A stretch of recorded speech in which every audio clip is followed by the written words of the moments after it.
le parfum qui t'est dû, la beauté de ton nom, mon âme est perdue.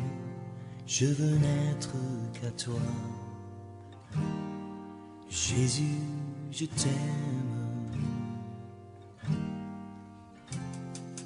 Reçois du peu que je trouve à donner.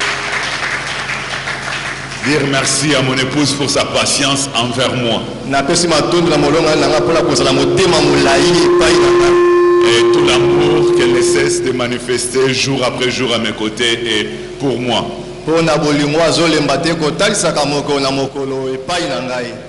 Et merci aussi tout particulièrement au pasteur Jean-Claude pour cette marque de confiance et cette invitation. Oui, il a rappelé l'histoire quand on était encore à la jeunesse à la Borne Matadi. Qui savait? Qui savait qu'il sera un grand bishop? Et moi je serai son invité. Combien d'autres pasteurs sont encore cachés ici? C'est pourquoi je vais dire en parenthèse à un frère ou une sœur: ne perds pas ton temps dans le péché, dans l'impudicité et tout ça. Dieu a des projets avec toi. Merci Seigneur. Le thème de notre message: Dieu en mission. Dieu en mission. Nous lisons le premier texte biblique dans le livre de Genèse au chapitre 3. Et là nous lirons le verset 8 et 9. Et le verset 15e. Genèse chapitre 3, le verset 8, il est écrit. Amen. Alors ils entendirent la voix de l'Éternel Dieu qui parcourait le jardin vers le soir. Et l'homme et sa femme se cachèrent loin de la face de l'Éternel Dieu, au milieu des arbres du jardin. Mais l'Éternel Dieu appela l'homme et lui dit: où es-tu? Verset 15. Je mettrai inimitié entre toi et la femme, entre ta postérité et sa postérité. Celle-ci t'écrasera la tête et tu lui blesseras les talons. Amen. Ils entendirent la voix de l'Éternel Dieu. Ils, c'est Adam et Ève.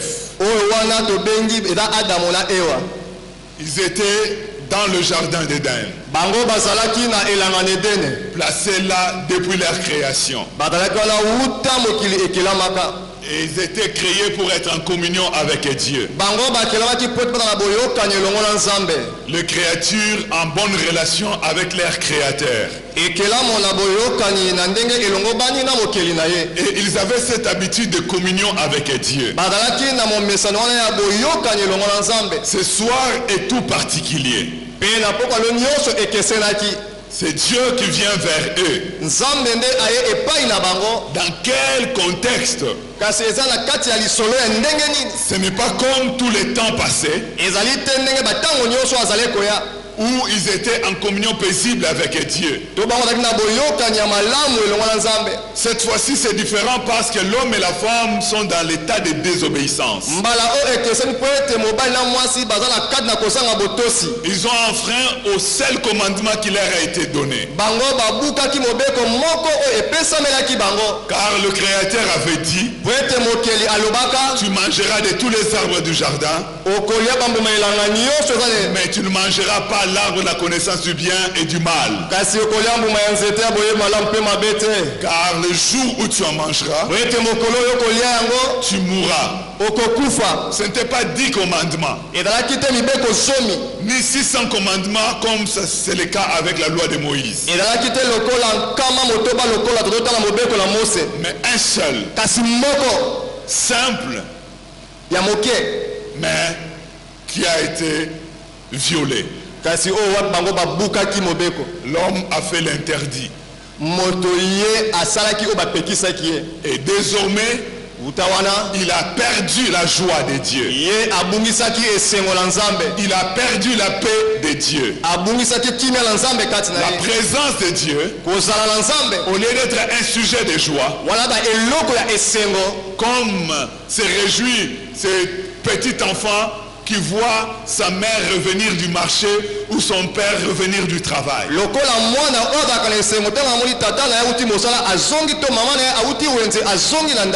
Mais c'est différent ici parce que l'homme et la femme qui entendent les pas de la présence de Dieu fuient. Ils vont se cacher au milieu des arbres du jardin avec l'espoir de ne pas être vus par Dieu. Ils ne peuvent plus supporter la présence sainte de Dieu.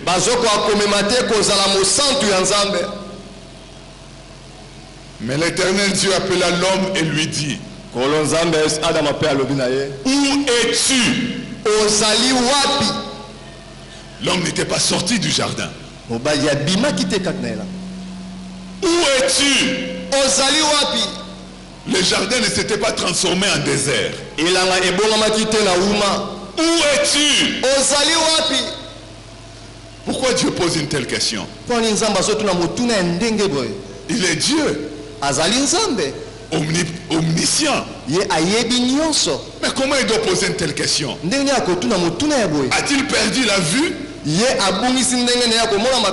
Pourquoi Dieu pose une telle question? L'homme est-il sorti du jardin? Pourquoi pose-t-il une telle question? Dieu n'a pas perdu la vue. Dieu connaît toutes choses. Et l'homme continue d'être dans le jardin. Mais seulement l'homme n'est plus dans le lien spirituel de la communion avec Dieu. Il a perdu la position spirituelle. Où es-tu? Cette question depuis le jardin d'Éden continue à retentir jusqu'à notre génération. Peu importe, bien-aimé, ce que nous avons autour de nous et ce que nous pouvons posséder, même si on habite une ville moderne avec de belles constructions, où es-tu? Dans le jardin d'Éden, d'accord, mais où es-tu? L'homme est perdu dans le péché. L'homme est dans l'obscurité spirituelle. C'est pourquoi il désire même le ténèbre physique. S'il part se cacher au milieu des arbres du jardin, c'est parce que la lumière le dérange. Où es-tu? Le Créateur pose cette question jusqu'à ce jour. Car tant d'hommes et de femmes sont dans l'état de perdition. Dans le village comme dans les villes. Où es-tu? Pourtant de belles vestes et de beaux habits, mais où es-tu? Bien maquillé, d'accord, mais où es-tu? Roulant carrosse, mais où es-tu? Habitant une belle maison, bien équipée, mais où es-tu?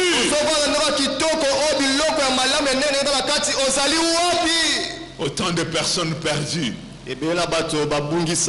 qui ont besoin de répondre à cette question. Ayant été à l'école ou non, peu importe, la question est posée et nécessite une réponse. Le Seigneur savait que l'homme avait désobéi. Le Seigneur savait que l'homme était déjà dans le péché. Il pouvait faire que ce soir il ne revienne pas comme autrefois. Il pouvait rester sur le trône dans le ciel et grincer les dents contre l'homme. Même ordonner à ce que l'homme soit lié jeté en enfer. Parce que l'homme était averti. Dieu lui avait dit que le jour où tu mangeras de ces fruits, tu mourras. Mais ce soir, Dieu vint avec cette question pour réveiller la conscience de l'homme, afin de donner à l'homme perdu la conscience de son état réel. Ça, c'est la première raison. La deuxième raison, c'est pour annoncer la bonne nouvelle à l'homme qui est perdu. Car l'évangile n'a pas été annoncé dans Matthieu, Marc, Luc et Jean d'abord. L'évangile a été annoncé dans le livre de Genèse. Et voici la bonne nouvelle. Je mettrai inimitié entre toi et la femme, entre ta postérité et sa postérité. Celle-ci t'écrasera la tête. Moi cité. Mokitani na mwasi akonyataka kate. Waneza simple. Akopanza yo mutu. Il t'écrasera la tête. C'est différent de panza yo mutu. Oronyata no nyoka mais okimi pe nyoka pa kimi. Il ne s'agit pas de piétiner, mais d'écraser la tête. Et tu le blesseras les talons. Ça fait la bonne nouvelle pour l'homme. Parce que dès l'instant l'homme apprend que le serpent, qui n'était qu'instrument du diable pour le séduire, c'est-à-dire Satan, le séducteur, sera un jour écrasé. Celui qui est venu m'induire en erreur et prendre le règne de la terre, alors que c'est moi l'homme qui a été créé et établi pour dominer sur toutes choses. Ayant cédé au piège du diable, le diable a pris la position du dominateur. Et il est désormais appelé le prince du monde. Mais l'homme a une nouvelle qu'il vient de recevoir, qui est bonne nouvelle pour l'homme. C'est que le diable sera un jour écrasé. Depuis lors, la promesse court vers son accomplissement. Elle va s'accomplir au temps fixé. Elle ne mentira pas. Et voici le temps arriva. Lorsque le temps fut accompli, Dieu envoya son fils, né d'une femme, né sous la loi, nous dit la Bible. Car ce jour-là, cette jeune fille ou femme reçut la visite d'un ange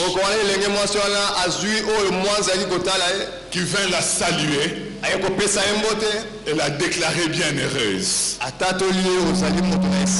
qu'elle était choisie d'entre les jeunes, les femmes,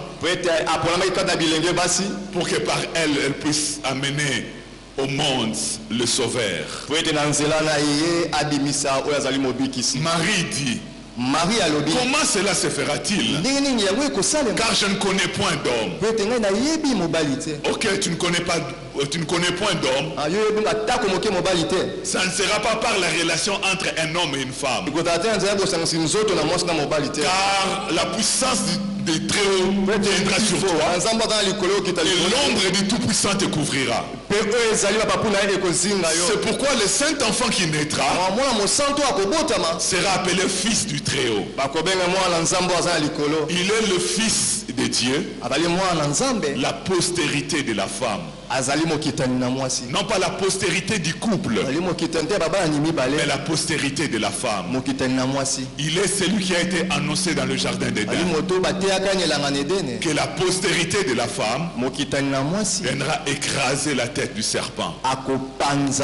Et sur la croix de Golgotha, la postérité de la femme est montée.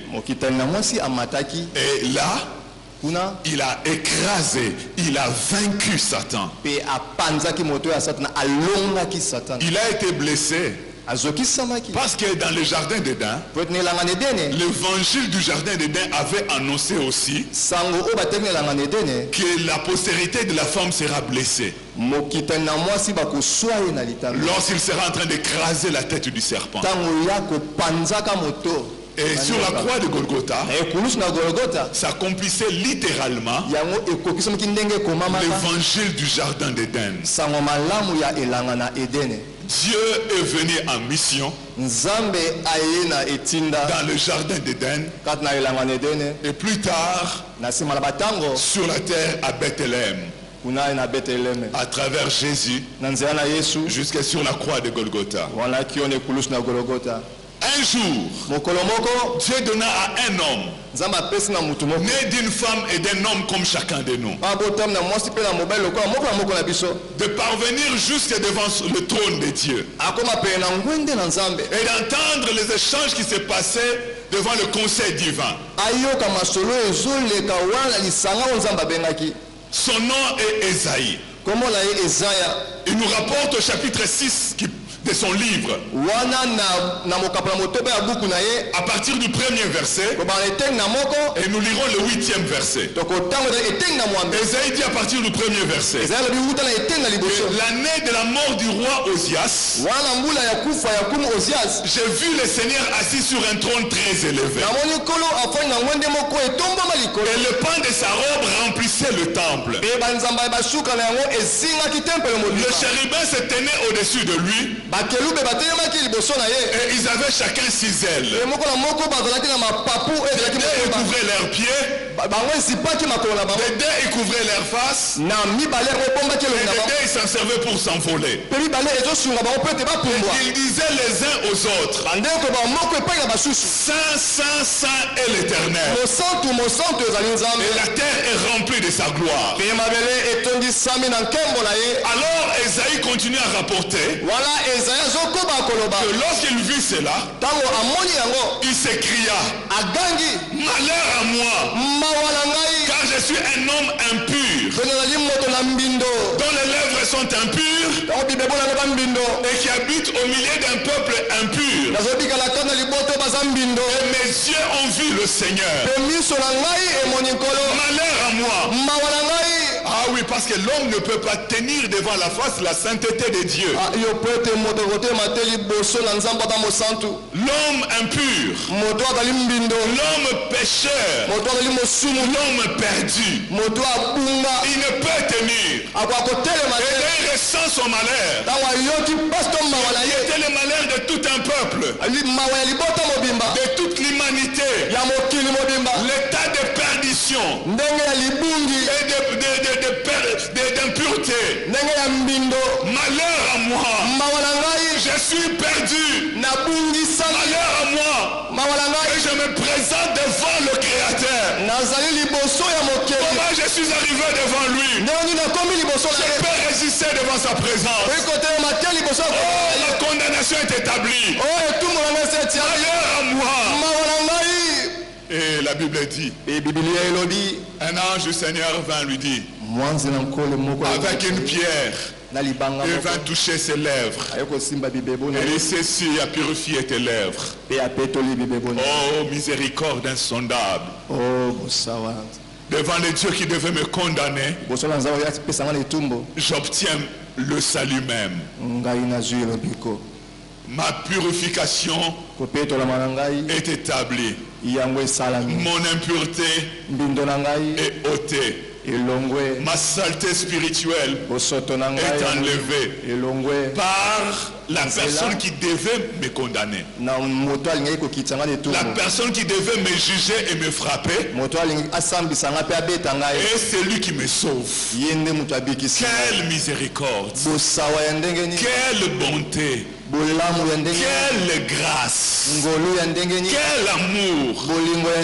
Quand le juge qui devait prononcer ma condamnation de la peine capitale, c'est celui qui m'acquitte.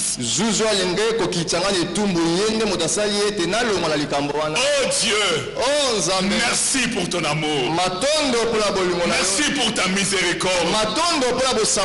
Je ne pouvais plus jamais tenir devant ta face. Maintenant, je puis fléchir genoux devant toi.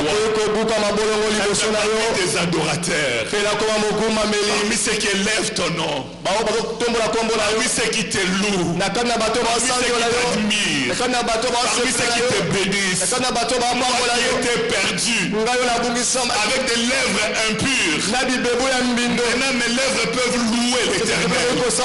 Mes lèvres peuvent bénir Dieu. Mes lèvres peuvent adorer Dieu. Être parmi les adorateurs. Moi qui étais parmi le pécheur, Dieu m'a fait passer du camp des pécheurs au camp des adorateurs. Je bénis l'Éternel. Je loue mon Dieu. J'exalte mon Créateur. Car mon Créateur est mon Sauveur. Et mon Rédempteur est vivant. Il est venu me racheter. Il est venu me récupérer. Je reste dans sa présence. Et là, dans sa présence, Ésaïe nous dit au verset 8, j'ai entendu la voix du Seigneur disant, qui enverrai-je? Et qui marchera pour nous? J'ai répondu, mais voici, envoie-moi. J'ai entendu la voix du Seigneur disant, autrefois la voix a dit, où es-tu? Et les échos de cette voix-là parcourent les générations. Et maintenant la même voix dit, qui enverrai-je?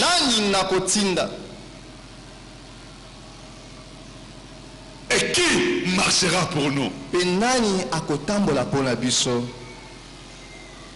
Le Dieu qui est venu autrefois en mission dans le jardin d'Éden, c'est un Dieu missionnaire. Et il recherche les missionnaires. Qui enverrai-je? Et qui marchera pour nous?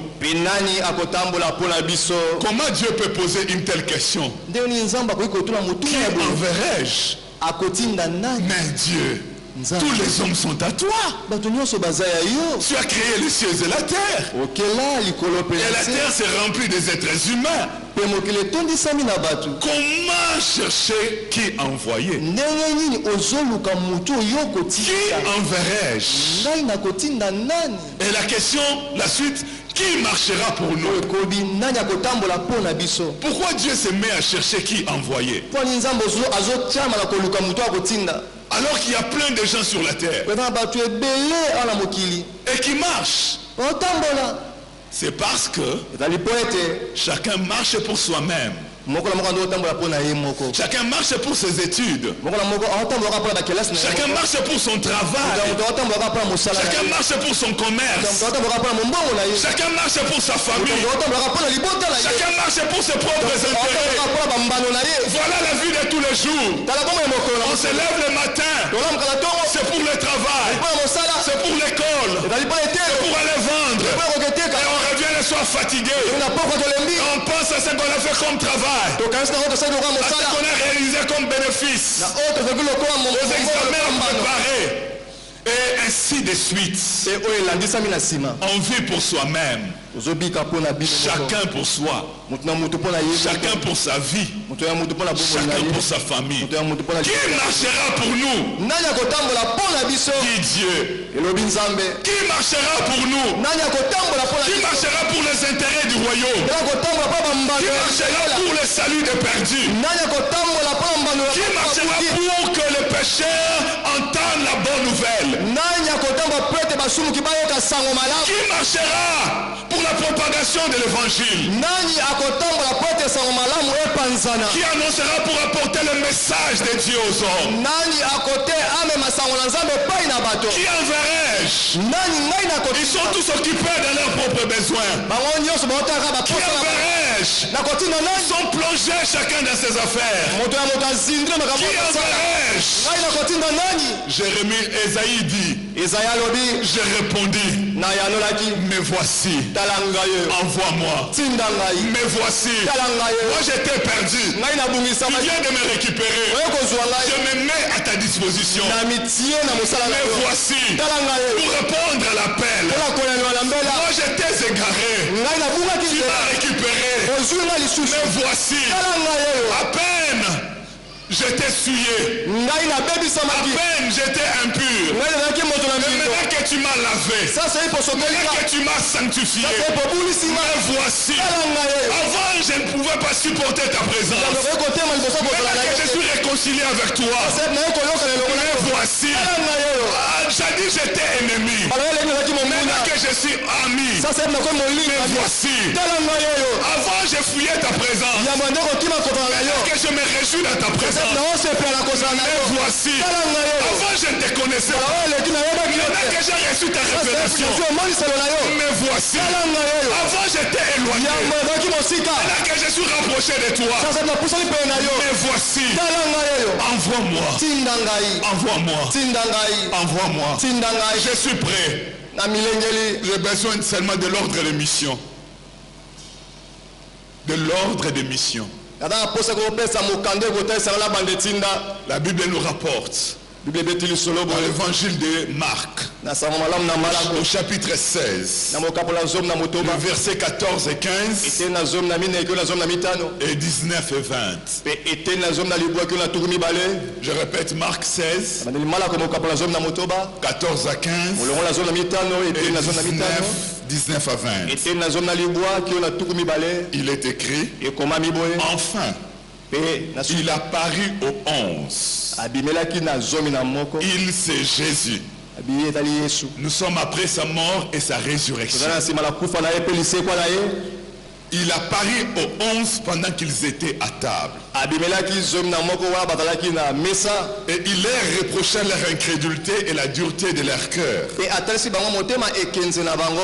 Parce qu'ils n'avaient pas cru ce qu'ils avaient vu ressusciter. Puis il leur dit, allez par tout le monde et prêchez la bonne nouvelle à toute la création. Besoin de l'ordre des missions? Voici l'ordre des missions. Qui enverrai-je? Qui marchera pour nous? Mais voici, envoie-moi. Ok, allez par tout le monde. Allez par tout le monde. Allez dans les villages. Allez partout. Allez dans les campagnes. Allez partout. Allez dans les cités. Allez partout. Allez dans les villes. Allez partout. Allez à travers les nations. Allez partout le monde. C'est ça l'ordre des missions. Et prêcher la bonne nouvelle à toute la création. La bonne nouvelle à toute la création.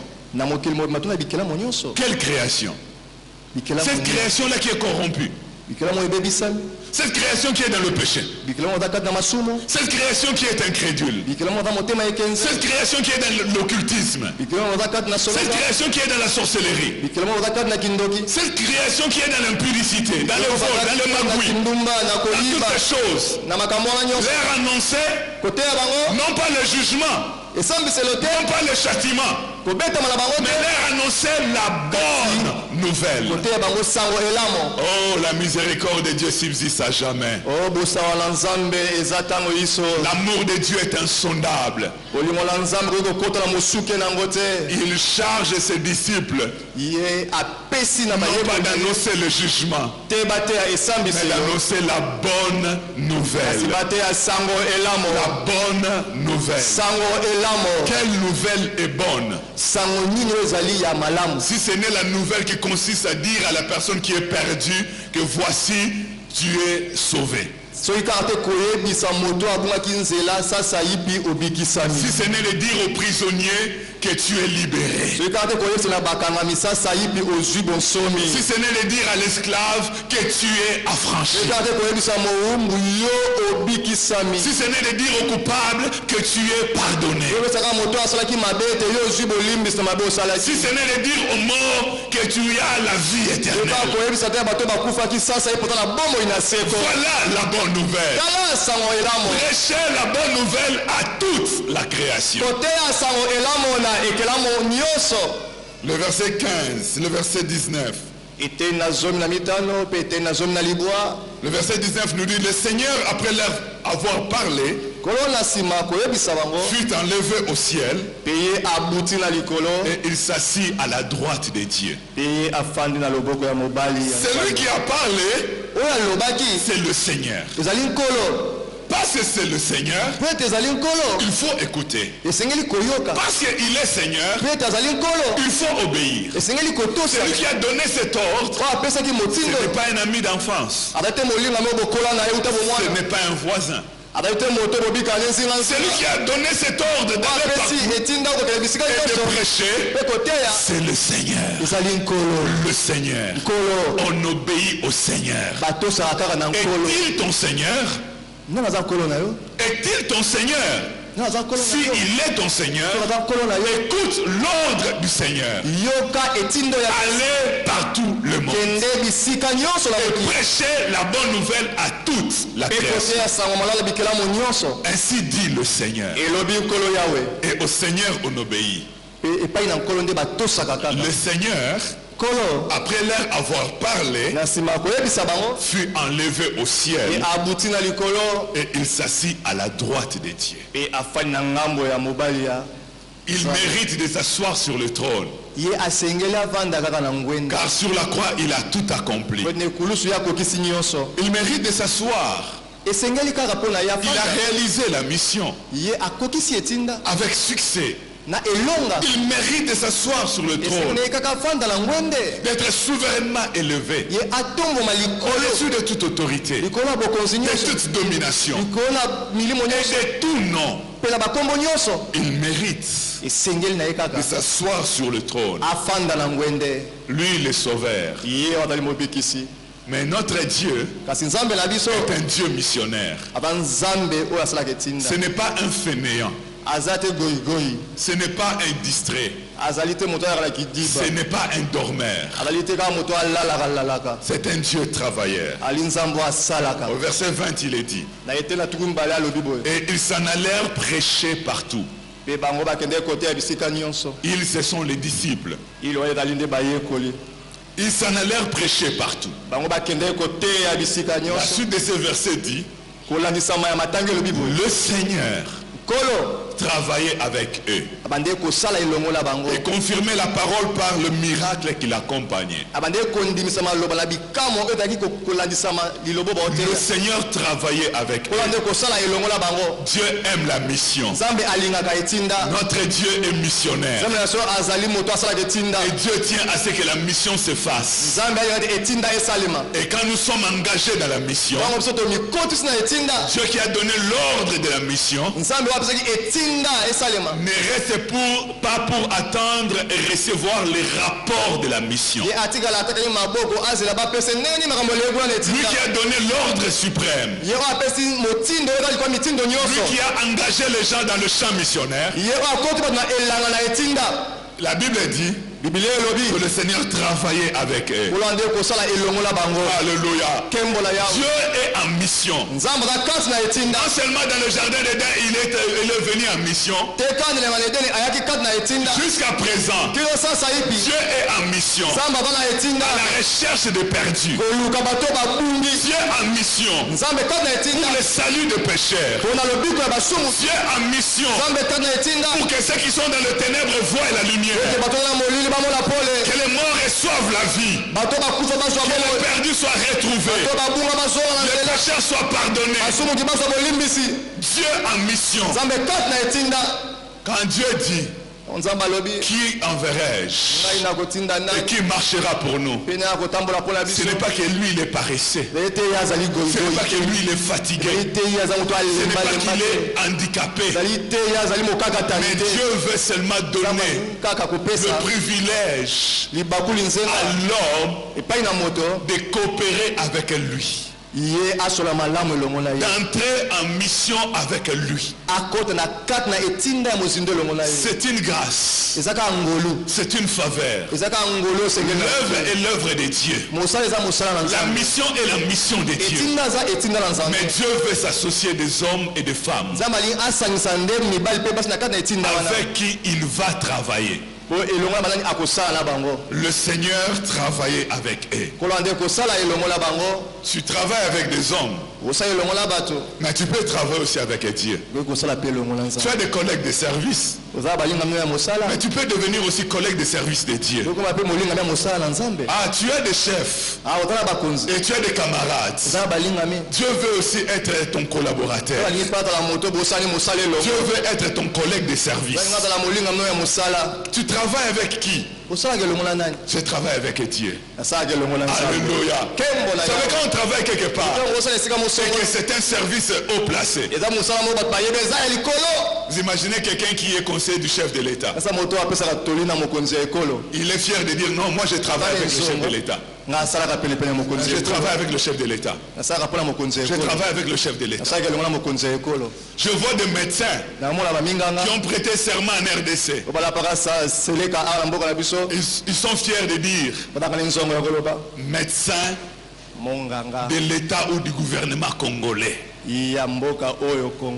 Ah, même s'ils ne sont pas bien payés, mais ça fait quand même médecin de l'État congolais. Ah, tu travailles avec qui? Et quelqu'un dira non, il est fier de dire là où il travaille. S'il est dans une banque, non, moi, je vis des personnes qui travaillent en banque quand ils doivent remplir leurs identités, fonction. Banquier. Pourquoi il travaille à la banque? Ah, toi tu travailles avec qui? La Bible dit le Seigneur travaillait avec eux. Alléluia. Tu peux devenir collègue de service de Dieu. Travailler avec Dieu. Moi, tu travailles avec... Non, moi je travaille avec Dieu. Moi je bosse avec les créateurs. Moi je travaille avec le roi des rois et le Seigneur des seigneurs. Moi je suis collègue de service du Tout-Puissant. Je suis collaborateur du Dieu très haut. Je suis coéquipier de l'Éternel. C'est lui, Dieu est mon collègue de service. Le Seigneur travaillait avec eux. Et donc travailler avec le Seigneur. Le Seigneur veut que tu deviennes son collègue. Le Seigneur veut que tu sois son collègue de service. Il y a encore de postes. Et il veut te prendre au poste. Il veut te prendre au poste. Je ne dis pas qu'il va te nommer ministre. Je ne dis pas qu'il va te nommer ADG. Mais je dis que Dieu veut te prendre comme collègue de service. Travailler avec le Seigneur. Le Seigneur, quand il cherche qui a envoyé, ce n'est pas que lui-même ne peut pas faire. Sans moi, Dieu peut tout faire. Mais sans Dieu, moi je ne peux rien faire. Si moi je ne réponds pas à l'appel, l'œuvre de Dieu se fera. Et ça se fera sans moi. C'est moi qui manquerai de jouir du privilège d'avoir travaillé avec Dieu. Même sans moi, Dieu peut accomplir son œuvre. C'est pourquoi si Dieu t'appelle, si Dieu m'appelle à son service, je ne dois pas traîner les pas. Au contraire, je dois me dépêcher. Je dois courir. Parce qu'il n'est pas donné à tout le monde. Je dois me dépêcher. C'est une grâce. C'est une faveur. D'être collègue de Dieu. Collègue de service de Dieu. D'être travailleur avec Dieu. D'être coéquipier de Dieu. D'être en mission, collègue de mission avec Dieu. Quel souvenir. Ceux qui travaillent lorsqu'ils sont envoyés dans une mission quelque part avec 2 ou 3 de leurs collègues. Là ils partent, ils peuvent même prendre des photos, des souvenirs, des selfies pour immortaliser ce moment. Et quand ils reviennent chez eux, ils ont des histoires à raconter. Des histoires à raconter. Et puis, ah non, j'étais en mission de service avec tel collègue. On a fait des choses avec lui. Un jour, on nous avait servi à manger. Et quand on nous a présenté la nourriture, c'était une belle viande là. Et quand on a posé la question, c'est quelle viande? On nous a dit que c'est le lokessé. Et le collègue a dit, moi je ne veux pas manger. Alors j'ai récupéré la sienne. J'ai mangé ça. On a des histoires à raconter. Quand on était en mission avec quelqu'un, quelque part, oh Dieu veut te prendre en mission pour faire la mission avec Dieu. Tu auras des choses à raconter. Alléluia. Tu auras des histoires à raconter. Quand j'étais en mission, quand nous avons été avec Dieu, quand nous avons fait avec Dieu, quand nous avons compté sur Dieu, le pasteur Jean-Claude peut raconter que nous étions encore en cette position. De l'autre côté là-bas, il y avait des maisons. L'église, on se réunissait seulement à ces côtés. Ah, parce que vous êtes avec Dieu.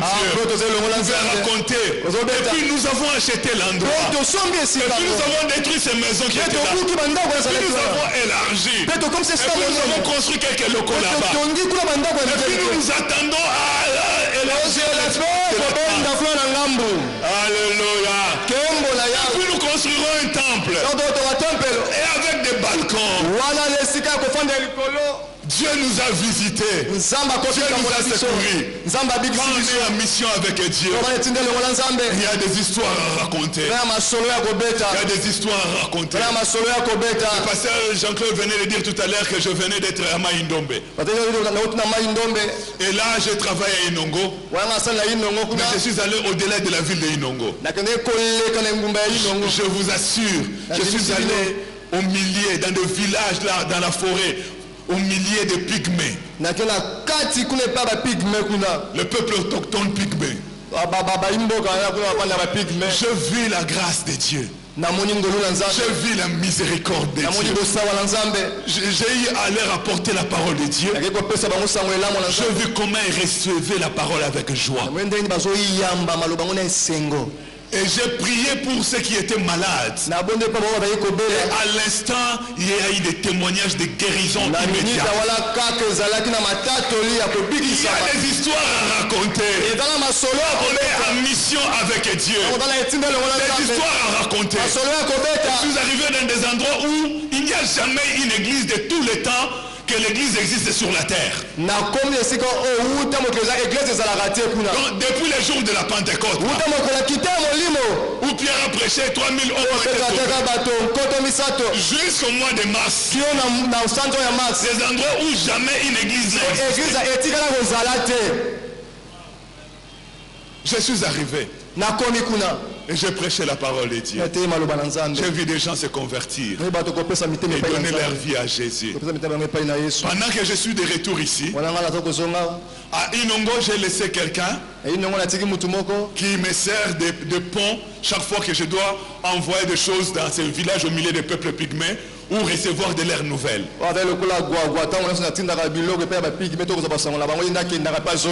Alors pendant que je suis ici à Kinshasa,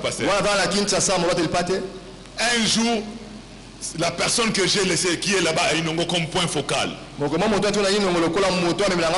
il m'appelle au téléphone et me dit, pasteur, je suis ici avec un des pygmées qui vient d'arriver. Celui-là, il vient d'un village de 15 km. Et il a fait les 15 km là depuis la forêt jusqu'à dans la ville d'Inongo à pied. Il est venu l'annoncer pour qu'il m'informe qu'ils ont trouvé un endroit où on peut mettre une église.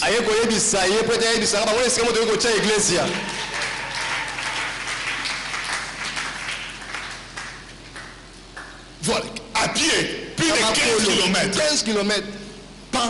Abimi na Zambati na ville. Plus de 15 km à pied. Juste pour dire, et ça pasteur Kalala, tozu esika na kati ya mboka pour na église et banda. Ah, toza ko welela kaba ba église eza ko tandama koto ba bafla ko église eza ko déranger culte église wana tout ça eza na bisika onanu ba imona ta église mokote. Amen. Alors, j'ai dit à la personne à Inongo qui est un pasteur, je lui dis, si tu peux te disposer de descendre juste dans ce village-là, voir l'endroit.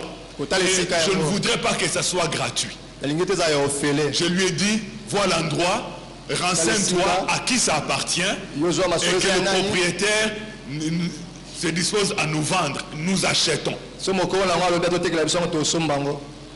Et entre-temps, pour celui qui est venu, j'ai parlé aussi avec ces pygmées et j'ai demandé au pasteur de lui donner l'argent pour qu'il loue moto et son guissaï na mboka wana, et moi je vais lui faire le transfert par transfert électronique. Et c'est ce qui a été fait. Il a donné l'argent, le pygmée a loué la moto jusque dans la forêt. Et le lendemain, le pasteur est allé, j'ai envoyé l'argent le matin, et le pasteur est allé jusqu'à ce village.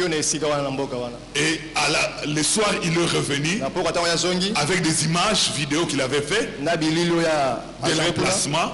Et il a parlé avec le propriétaire et qui a accepté de nous vendre. Et c'est sûr, ce qui est leur voie principale, il y a village wana. Donc, boulevard Lumumba na bango. Boulevard Lumumba ya kati ya forêt. Et ils ont négocié le prix, ils m'ont communiqué le prix. Pendant que je suis à Kinshasa, on leur a envoyé l'argent et nous avons acheté. Donc il y aura la borne et j'ai les pygmées. En pleine forêt. Et donc il y a déjà 3 églises comme ça. Du village au village où je suis allé travailler. Donc dans chaque village, l'évangile et l'église.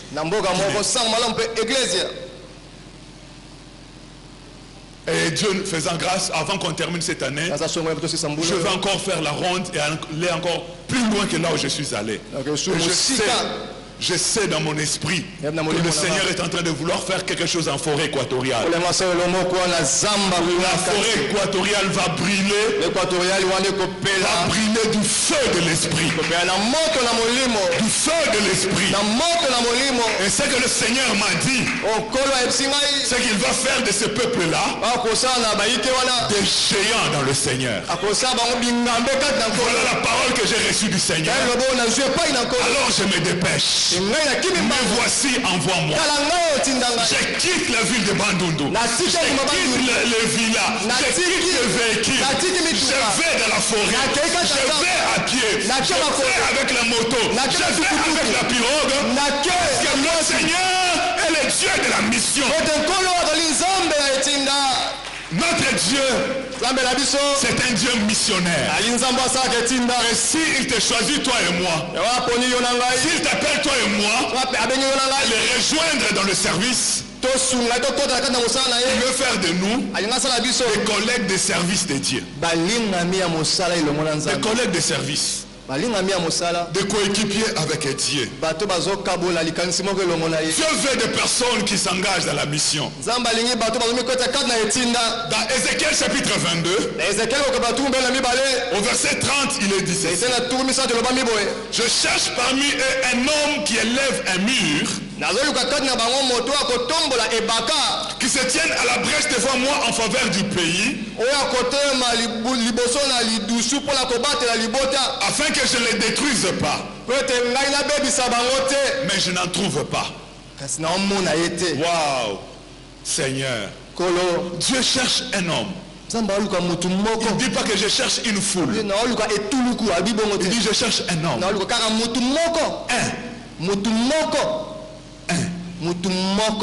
Un homme qui élève un mur. Une personne qui se met à la brèche. Une personne qui se donne dans la prière pour le salut de la nation, pour le salut du peuple, pour le salut. Dieu dit je n'en trouve pas. Comment ça? Mais les gens prient. Ils sont nombreux dans les églises. Ils prient.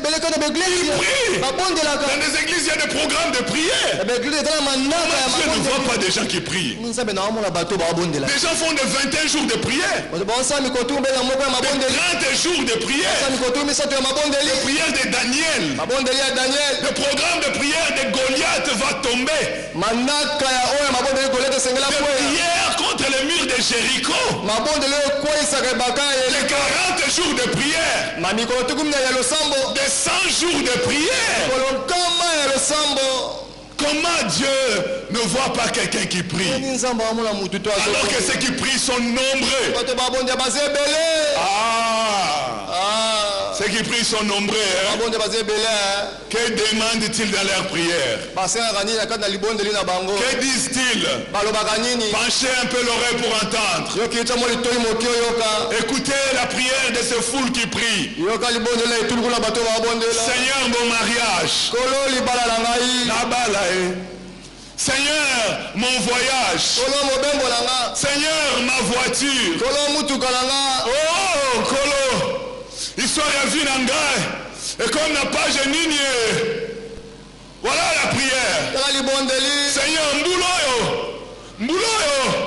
Mbouloyo, Mikili. Mbouloyo, Vision Nord. Mbouloyo, Visa Bima. Onction à visa. Na saisir. Pe na scellé pour la visa nangai. Mbouloyo, Bakoyo Kasango. Nakobalae. Mbuloyo, le pété au côté de mon sapi. Mbuloyo, Zambé, Bamonangai. Bakamlangai changé. Vilangai Bongwama. Mbuloyo, Zambé, Namombongo Nangai. Il faut l'agneter ma colonne à Dubaï. Mbuloyo, la penza Chine. Il connaît Vuduka. Mbuloyo, Zambé. Je reste toujours la tête et non la queue. Avant. Mouloyo. Oh, 30 jours à prière. Oh, Ezaponangai. 30 jours à Ezaponangai. Neko scellé. Pena même offrande ya rachat. Neko racheté. Ba bénédiction nanga nyoso ekangama. Oh, bakangama na mai. Na kati ya mulangi. Na sa mai. Na oh bakangama na nzete. Na kati na forêt. Neko ko arraché. Neko détaché. Neko récupéré. Neko zoyango. Neko botola. Na bakaya banguna na ngai. Na tindi moto epela. Moto na kamati ba obi. Na lancé. Ba lance roquette. Oh. Na kabanguna na ngai.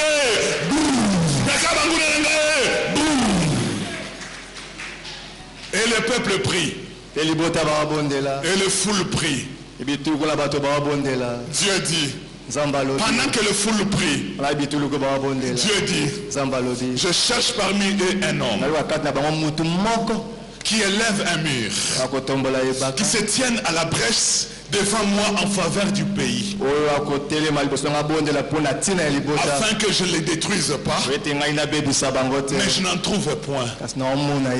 Je n'en trouve point. Est-ce que comme Esaïe, tu peux te dire aussi, mais voici, je vais devenir un intercesseur missionnaire.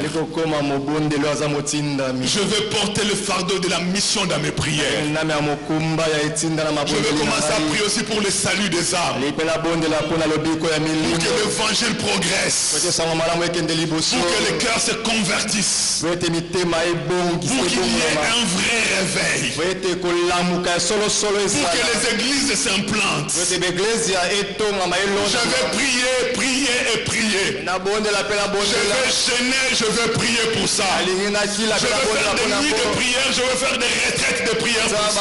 Je vais constituer intercesseur missionnaire dans la prière. Missionnaire dans la prière. Bien aimé, quand on regarde notre pays, c'est triste. Et je veux dire particulièrement la ville de Kinshasa. On peut dire qu'il y a un réveil spirituel au Congo et réveil spirituel à Kinshasa. Mais il y a un contraste. Comment dans cette ville de réveil spirituel, il y a autant de bars et de terrasses sur toutes les avenues de tous les quartiers et de toutes les communes de la ville.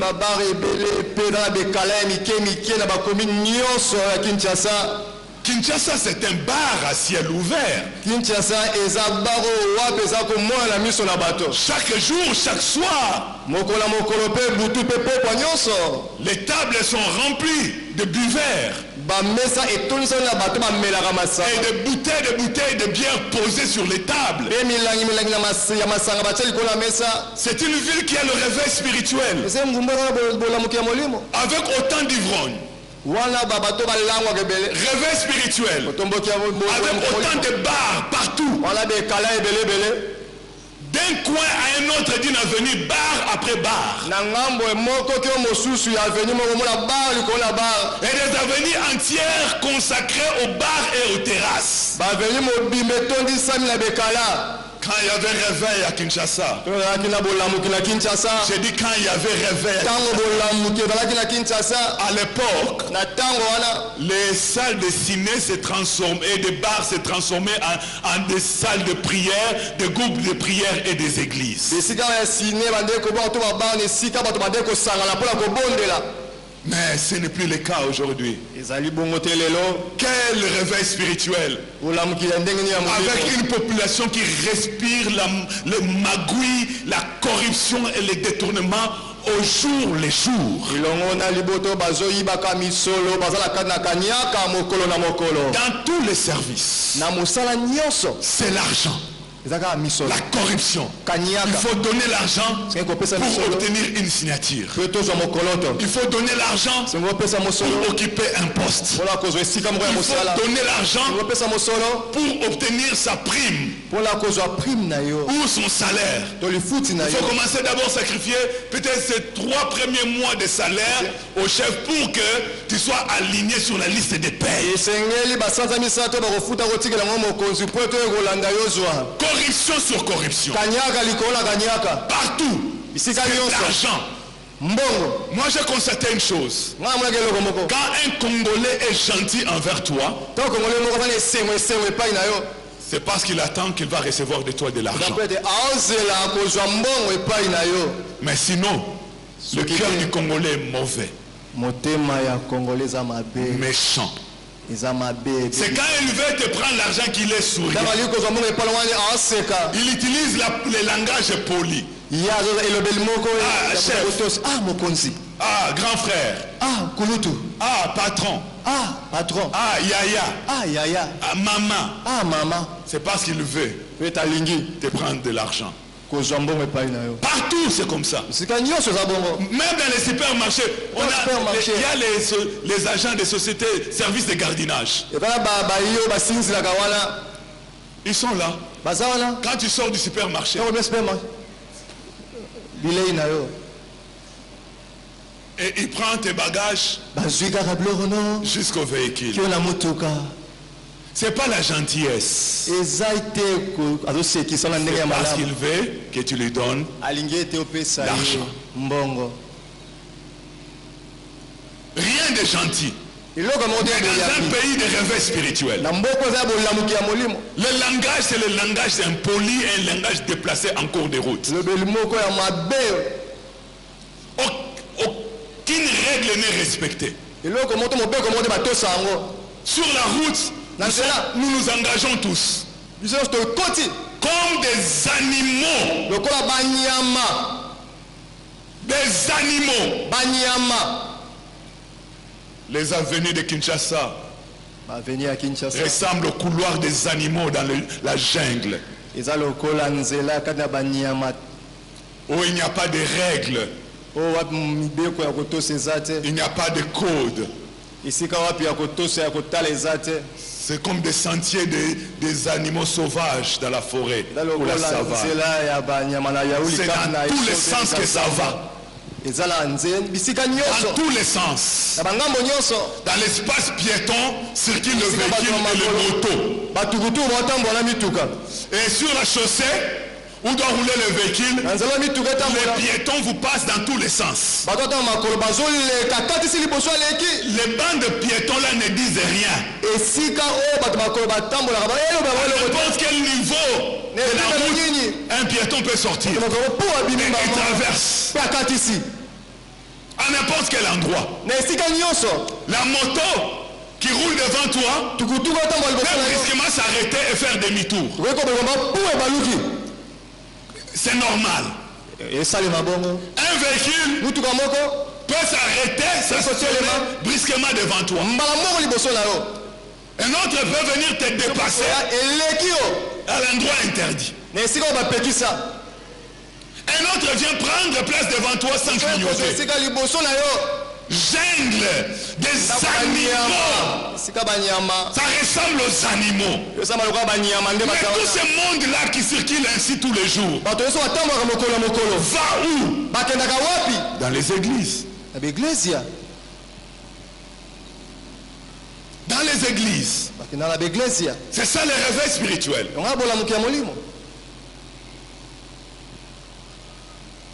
Nous confondons le bruit avec le réveil. Faire le bruit pendant les cultes ne veut pas dire le réveil spirituel en expérimentation. Bien aimé dans le Seigneur, le Seigneur cherche quelqu'un qui va prier pour le salut. Et quand je parle du salut de la nation ainsi, je ne fais pas allusion à l'agression que notre pays connaît de par ses voisins et de puissances étrangères. D'accord, je ne soutiens pas ça. Je suis contre. Nous avons droit à notre pays et à l'intégrité territoriale de notre nation et de jouir et de disposer de nos ressources naturelles.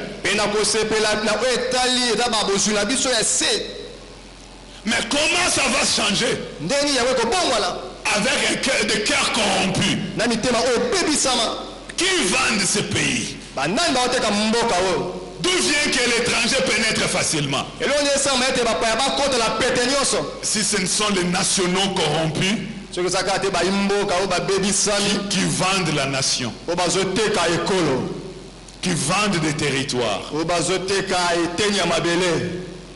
et il y aura changement. Dieu cherche des personnes qui vont prier non seulement pour que le pays soit en paix, mais que les cœurs soient convertis, que le pays soit sauvé par le salut qui est en Jésus-Christ, avec une transformation réelle des cœurs et de mentalité.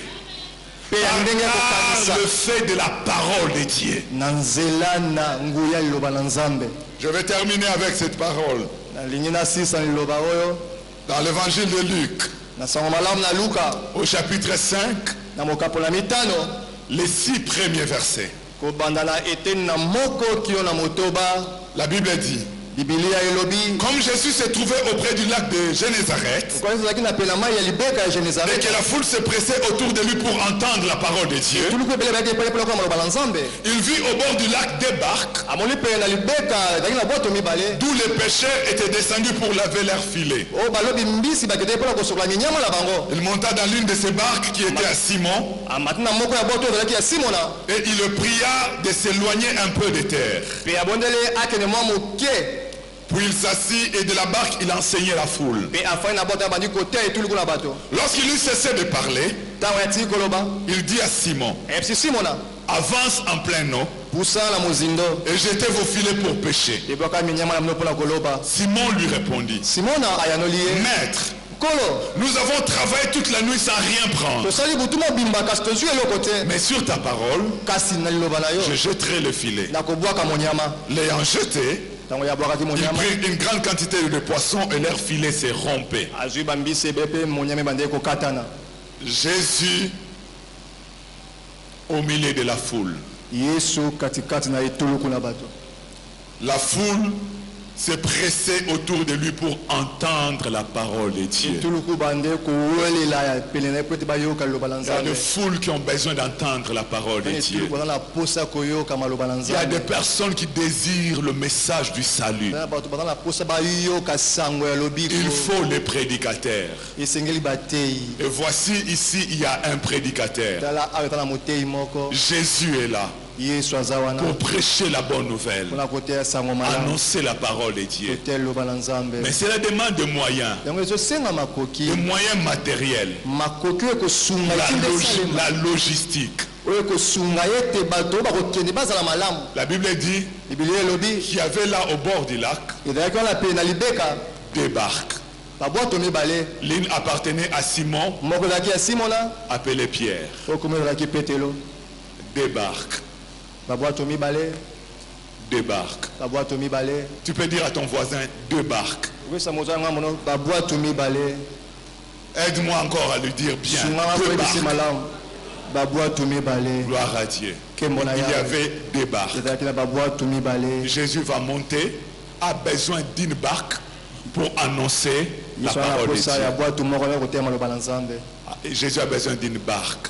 Dans quelle barque va-t-il monter? La Bible dit il monta dans la barque de Simon Pierre. Oh, quelle grâce, quel privilège que Jésus choisisse ma barque. Que Jésus accepte d'utiliser mes moyens. Quelle grâce, quel privilège. Il y avait deux barques. Jésus monta dans celle de Simon Pierre.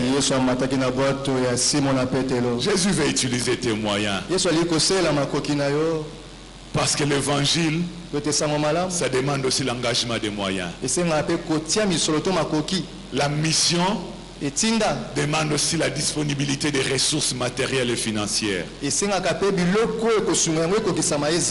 Dans tous ces villages-là des peuples pygmées, j'avais acheté pour eux des appareils. Des appareils qui se rechargent avec l'énergie solaire. J'ai doté ça à chaque village avec des flash disques dans lesquels j'ai mis des bibles en lingala, bible audio, de sorte que le soir, dans le village, ils vont commencer à s'asseoir. Et j'ai désigné dans chacun de ces villages quelqu'un qui sera comme le berger ou le superviseur. Et on l'a expliqué comment utiliser cet appareil, ces baffles-là. Ils vont commencer à mettre ça le soir. Play. et ils écoutent la parole de Dieu. L'évangile de Matthieu, chapitre après chapitre. L'évangile de Marc, des gens ainsi de suite. Comme je ne peux pas être avec eux en permanence, mais au moins la parole de Dieu soit avec eux en permanence. La parole de Dieu. Mais ce sont des moyens financiers que j'ai engagés pour acheter ces appareils. Et merci Seigneur. Parce que les frères et sœurs de l'église là-bas en Bandundu, quand je leur ai présenté ces besoins de la mission vers ce peuple, ils se sont élevés spontanément pour déposer dans le panier leurs dons pour la mission. C'est ce qui m'a permis de réaliser toute cette mission partout là-bas. Le Seigneur a besoin de ta barque pour que l'évangile arrive à la foule, pour que la parole de Dieu atteigne quelqu'un qui est au loin. Il a besoin de ta barque. Que vas-tu dire? Seigneur, ah non, pas ma barque à moi. Moi, j'ai un programme de voyage avec ma barque. Non, pas ma barque à moi. Ma barque à moi sert à la pêche de poissons. Pas ma barque à moi. Non. Non. Et c'est ce que tu diras au Seigneur. Ou tu vas dire comme Simon-Pierre, voici la barque est à toi. Tout t'appartient. Je ne te la vends pas. Mets pas ça en location. Utilise ma barque autant d'heures que tu veux. Tout est à toi. Du reste, c'est une grâce que tu choisisses ma barque. Prends ma barque. Je la mets à ta disposition, Seigneur. Est-ce que tu veux disposer de tes moyens? Moyens matériels, moyens financiers, tes ressources, pour l'avancement du royaume de Dieu, pour l'évangélisation, pour l'implantation des églises, pour que la parole de Dieu continue à être propagée. Le Seigneur veut monter dans une barque. Il veut utiliser les moyens de quelqu'un. Et celui qui a disposé de sa barque pour le Seigneur, cette barque-là sera remplie de poissons. Tu n'as pas compris. Celui qui dispose de sa barque pour que le Seigneur l'utilise, il arrivera dans la suite des temps que cette barque sera remplie de poissons. Car le Seigneur va donner l'ordre. Avance. Avance. Ne recule pas dans la vie, mais avance. Avance en pleine eau. Et jette ton filet. Et tu peux dire, Seigneur, j'ai travaillé toute la nuit sans rien prendre. Eh oui, ça ne va pas dépendre de tes efforts. Ça ne va pas dépendre de la sueur de ton front. Car Dieu veut manifester sa touche. Amen. Dieu veut faire son intervention. Une pêche miraculeuse. Dieu veut visiter quelqu'un. Dispose d'abord de ta barque. Et de la suite, cette barque sera remplie de poissons. Dieu te visitera. Dieu te visitera. Je vais terminer par dire que j'ai dit trois choses. J'ai dit que le Seigneur, le Dieu qui est en mission, cherche qui marchera pour lui. Des personnes qui vont parler de sa part,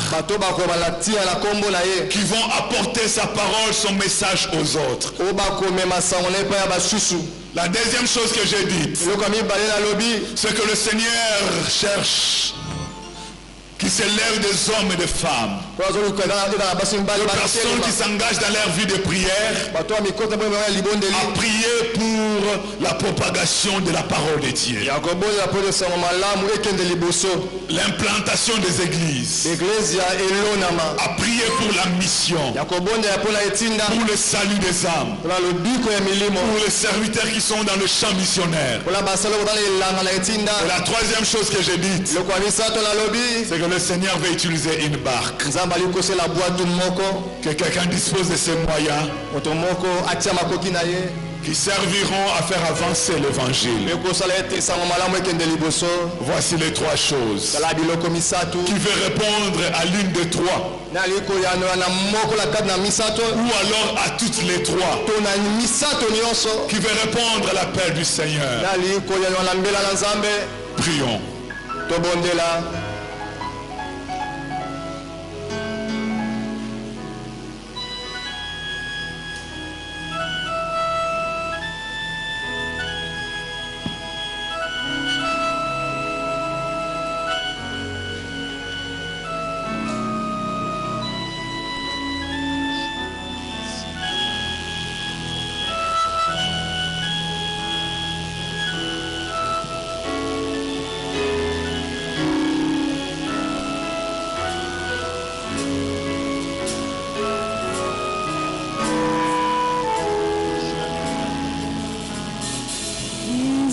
Bye.